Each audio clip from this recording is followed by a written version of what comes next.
America Iran യുദ്ധത്തിൽ പുതിയ വെല്ലുവിളിയുമായി മുന്നറിയിപ്പുമായി ഭീഷണിയുമായി ഡൊണാൾഡ് ട്രംപ് മുന്നോട്ട് വന്നിരിക്കുന്നു എന്നുള്ളതാണ് ഏറ്റവും ഒടുവിലായി ലഭിക്കുന്ന വിവരം. ഈ യുദ്ധമുഖത്തു നിന്ന് ഹോർമൂസ് ഉടൻ തുറക്കുക എന്ന് ട്രംപ് ആവശ്യപ്പെടുന്നു, ഇല്ലെങ്കിൽ കനത്ത ആക്രമണം ഉണ്ടാകും എന്നാണ് ഭീഷണി.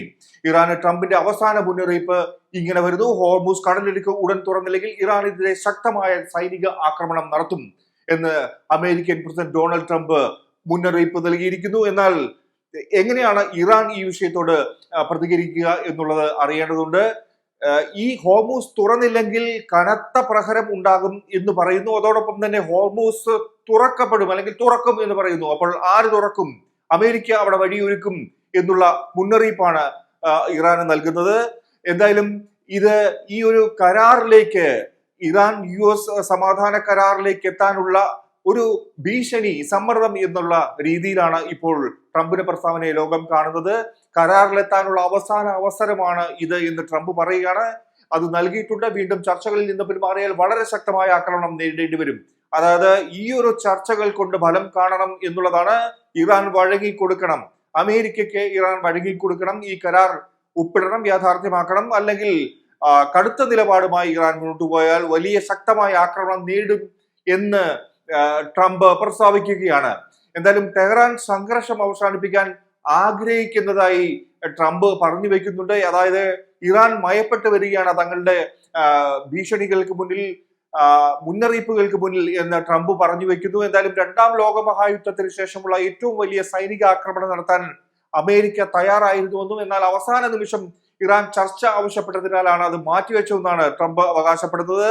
അല്ലെങ്കിൽ വലിയ ആക്രമണം പ്രതീക്ഷിക്കാമായിരുന്നു. എന്തായാലും ഇപ്പോൾ ചർച്ചയ്ക്ക് അവസരം ഒരുക്കിയിരിക്കുന്നു. നമുക്കറിയാം, ഗൾഫ് രാജ്യങ്ങളും ഒമാനും ഖത്തറും ഒക്കെ അതിൽ ഇടപെട്ടിരുന്നു. എന്തായാലും ചർച്ചയ്ക്ക് വന്ന ശേഷമുള്ള ട്രംപിന്റെ വെല്ലുവിളിയാണ് ഇപ്പോൾ, അല്ലെങ്കിൽ മുന്നറിയിപ്പാണ് ഇപ്പോൾ ഇറാന് മേലെ വരുന്നത്. അമേരിക്ക, ഇറാൻ, ഒമാൻ എന്നിവർ ചേർന്ന് 60 ദിവസത്തേക്ക് ഹോർമൂസ് കടലിടുക്കിലൂടെ സുരക്ഷിത കപ്പൽ ഗതാഗതം ഉറപ്പാക്കുന്ന ഇടക്കാല കരാറിലേക്ക് അടുക്കുന്നു എന്നുള്ളതാണ്. ലോകത്തെ എണ്ണയും പ്രകൃതിവാതകവും കടത്തുന്ന ഏറ്റവും പ്രധാന സമുദ്രപാതകളിൽ ഒന്നായ ഹോർമൂസ് കടലിടുക്ക് അമേരിക്ക ഇറാൻ സംഘർഷത്തിന്റെ കേന്ദ്ര വിഷയമായി അങ്ങനെ ഇപ്പോഴും തുടരുകയാണ്. ട്രംപിന്റെ മുന്നറിയിപ്പുകളും വെല്ലുവിളികളും ഭീഷണികളും ഇതോടൊപ്പം തുടരുന്നു.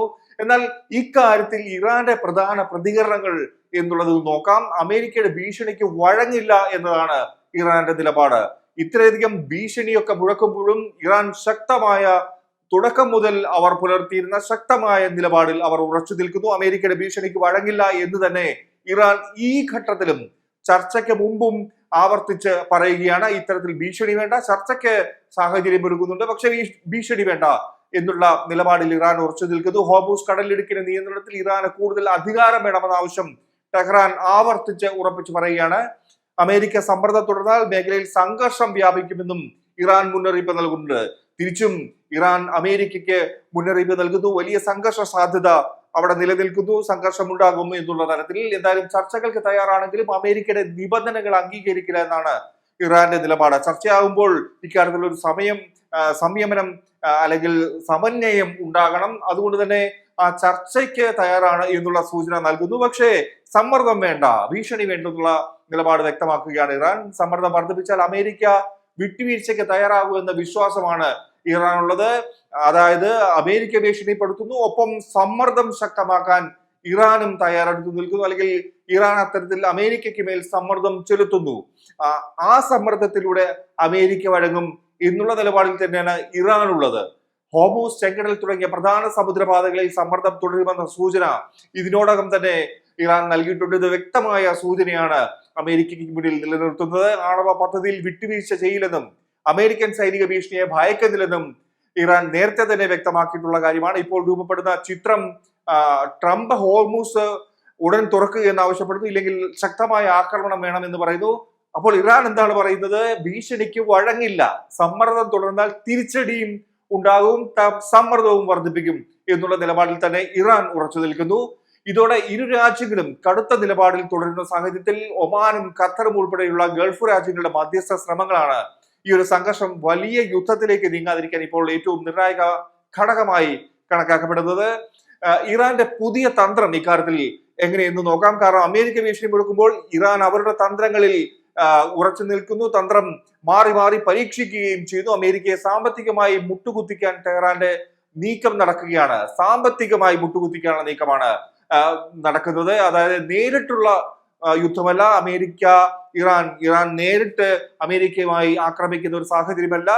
ദീർഘകാല സമ്മർദ്ദമാണ് ഇറാന്റെ ഒരു പുതിയ തന്ത്രം. അതായത് സാമ്പത്തിക സമ്മർദ്ദം, ദീർഘകാല സാമ്പത്തിക സമ്മർദ്ദം എന്ന് വേണമെങ്കിൽ കരുതാം. അമേരിക്കയ്ക്കും സഖ്യരാജ്യങ്ങൾക്കും യുദ്ധത്തിന്റെ സാമ്പത്തിക ചെലവ് വർദ്ധിപ്പിക്കാനാണ് ഇറാൻ ലക്ഷ്യമിടുന്നത്. ഹോർമൂസ് കടലിടുക്കിൽ കൂടുതൽ നിയന്ത്രണവും കപ്പലുകളിൽ നിന്ന് ഫീസ് ഈടാക്കാനുള്ള അധികാരവും ഇറാൻ ആവശ്യപ്പെടുന്നു.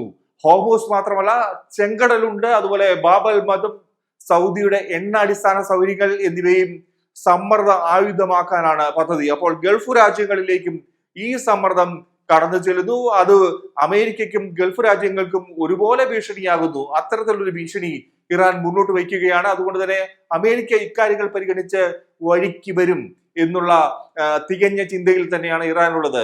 ലോകത്തെ എണ്ണ വിതരണത്തെയും സമുദ്ര വ്യാപാരത്തെയും ബാധിച്ച ആഗോള സമ്പദ് വ്യവസ്ഥയ്ക്ക് തിരിച്ചടി നൽകുകയാണ് ഇറാന്റെ ലക്ഷ്യം. അപ്പോൾ ആഗോള സാമ്പത്തിക വ്യവസ്ഥയ്ക്ക് തിരിച്ചടി ഉണ്ടായാൽ അത് അമേരിക്ക യുദ്ധവുമായി മുന്നോട്ട് പോകാൻ കഴിയില്ല. അത്തരത്തിൽ നേരിട്ടുള്ള ആക്രമണമല്ല, ഇത്തരത്തിൽ സാമ്പത്തികമായ തന്ത്രപരമായ ഒരു മുന്നേറ്റത്തിനാണ് ഇറാൻ ശ്രമിക്കുന്നത്. ഓരോ ആഴ്ചയും പുതിയ ഭീഷണി ഉയർത്തി അമേരിക്കയെ തുടർച്ചയായി പ്രതിരോധത്തിലാക്കാൻ തന്നെയാണ് ടെഹ്റാന്റെ തീരുമാനമുള്ളത്. നവംബറിലെ മിഡ് ടൈം തെരഞ്ഞെടുപ്പിന് മുമ്പ് ട്രംപ് വലിയ യുദ്ധത്തിലേക്ക് പോകില്ല എന്നാണ് ഇറാന്റെ വിലയിരുത്തൽ. നമുക്കറിയാം, അമേരിക്ക സാഹചര്യം കൂടുതൽ വഷളാകുന്നുണ്ട്.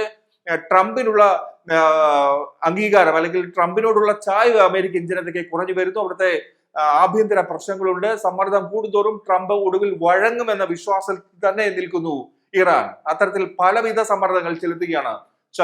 ചർച്ചകൾ ആരംഭിക്കുന്നതിന് മുമ്പ് കൂടുതൽ മേൽക്കൈ നേടുകയാണ് ടെഹ്റാന്റെ ലക്ഷ്യം. കാരണം ഈ ചർച്ച ടേബിളിൽ മേശയ്ക്ക് മുന്നിലേക്ക് വരുമ്പോൾ, മേശയ്ക്ക് ചുറ്റും വരുമ്പോൾ വലിയ സമ്മർദ്ദത്തോടെ അമേരിക്ക എത്തണം എന്നുള്ളതാണ് ഇറാൻ ആഗ്രഹിക്കുന്നത്. അപ്പോഴാണ് അമേരിക്കയെ നിലയ്ക്ക് നിർത്താൻ കഴിയുക എന്നുള്ള ഒറ്റ ലക്ഷ്യത്തിൽ തന്നെ ഇറാൻ ഉറച്ചു നിൽക്കുന്നു. അമേരിക്കയേക്കാൾ കൂടുതൽ കാലം സാമ്പത്തിക സമ്മർദ്ദം സഹിക്കാൻ ഇറാൻ ആകുമെന്നാണ് ടെഹ്റാന്റെ കണക്കുകൂട്ടൽ. ഗൾഫ് രാജ്യങ്ങൾ ഇപ്പോൾ യുദ്ധത്തെക്കാൾ വ്യാപാര പാതകളും കപ്പൽ ഗതാഗതവും സംരക്ഷിക്കുന്നതിലാണ് ഇപ്പോൾ ശ്രദ്ധ കേന്ദ്രീകരിക്കുന്നത്. അതുകൊണ്ട് തന്നെ സൈനിക ശക്തിയിൽ അമേരിക്കയെ തോൽപ്പിക്കാനല്ല, ആഗോള വ്യാപാരത്തിന്റെയും എണ്ണ വിപണിയുടെയും ചെലവ് വർദ്ധിപ്പിച്ച് അമേരിക്കയെ രാഷ്ട്രീയമായി സമ്മർദ്ദത്തിലാക്കാനാണ് ഇറാന്റെ നീക്കം ഇപ്പോൾ നടക്കുന്നത്. എന്തായാലും പരസ്പരമുള്ള വെല്ലുവിളികൾ തുടരുന്നു. ഇപ്പോൾ ഒരു സമാധാന ചർച്ചയിലേക്ക്, വെടിനിർത്തൽ ചർച്ചയിലേക്ക്, സമന്വയ നീക്കത്തിലേക്കൊക്കെ കടക്കുമ്പോൾ, ഒരു ചർച്ചയ്ക്ക് കൂടിയിരിക്കുമ്പോൾ തന്നെയാണ് ഇത്തരത്തിൽ, അതിന് തൊട്ടു മുമ്പാണ് Donald Trump, American president Donald Trump ഇറാനുമേൽ വലിയ ഭീഷണി മുഴക്കുന്നത്. അതായത് ഹോർമൂസ് തുറക്കുക അല്ലെങ്കിൽ കനത്ത തിരിച്ചടി ഉണ്ടാകും. ഈ ചർച്ചയ്ക്ക് മുമ്പ് ട്രംപ് പറയുകയാണ്. പക്ഷെ അത് വളരെ ലാഘവത്തോടെ തന്നെ അത് കൈകാര്യം ചെയ്യുന്നു. ആ ഒരു വിഷയം, ആ ഭീഷണി കണക്കിലെടുക്കുന്നില്ല. ആ ലാഘവത്തിൽ തന്നെ ഇറാൻ കാണുന്നു. ഒപ്പം ഇതൊന്നും വിലവെക്കേണ്ട കാര്യമില്ല എന്നുള്ള രീതിയിൽ തന്നെ ഇറാൻ ഇതിനെ മനസ്സിലാക്കുന്നു, കാണുന്നു. ലോകത്തിന് മുന്നിൽ അല്ലെങ്കിൽ അമേരിക്കയ്ക്ക് ആ ഒരു മെസ്സേജ് തന്നെയാണ് ഇറാൻ നൽകുന്നത്. ഒപ്പം സാമ്പത്തിക സമ്മർദ്ദം വഴി, ഗൾഫ് രാജ്യങ്ങളുടെ സമ്മർദ്ദം വഴി അമേരിക്കയെ കൂടുതൽ കുരുക്കിലാക്കാൻ ഈ ചർച്ചയ്ക്ക് ഈ രാജ്യങ്ങൾ തയ്യാറെടുക്കുമ്പോൾ വലിയ സമ്മർദ്ദത്തോടെ അമേരിക്ക ഈ ചർച്ചയ്ക്ക് വന്നിരിക്കണം. അതിനാണ് ഇറാന്റെ ശ്രമം. അങ്ങനെയെങ്കിൽ അമേരിക്കയെ നിയന്ത്രിച്ചു നിർത്താം, വഴിക്ക് വരുത്താം എന്ന് തന്നെയാണ് ഇപ്പോൾ ഇറാൻ ആഗ്രഹിക്കുന്നത്. അതിന്റെ തുടർച്ചയാണ് ഇറാൻ തുടക്കം മുതലേ കാണുന്ന തന്ത്രപരമായ നീക്കം കൊണ്ട് നമുക്ക് മനസ്സിലാക്കേണ്ടത്. എന്തായാലും ഈ ചർച്ചകൾ ഫലപ്രദമാകുമോ എന്ന് അറിയേണ്ടതുണ്ട്. അതിനുശേഷമായിരിക്കും അമേരിക്കയുടെ നിലപാട് എന്താണ്, ഇറാൻ അവരുടെ നിലപാട് എങ്ങനെ ശക്തമായി തുടരും എന്ന് അറിയേണ്ടത്.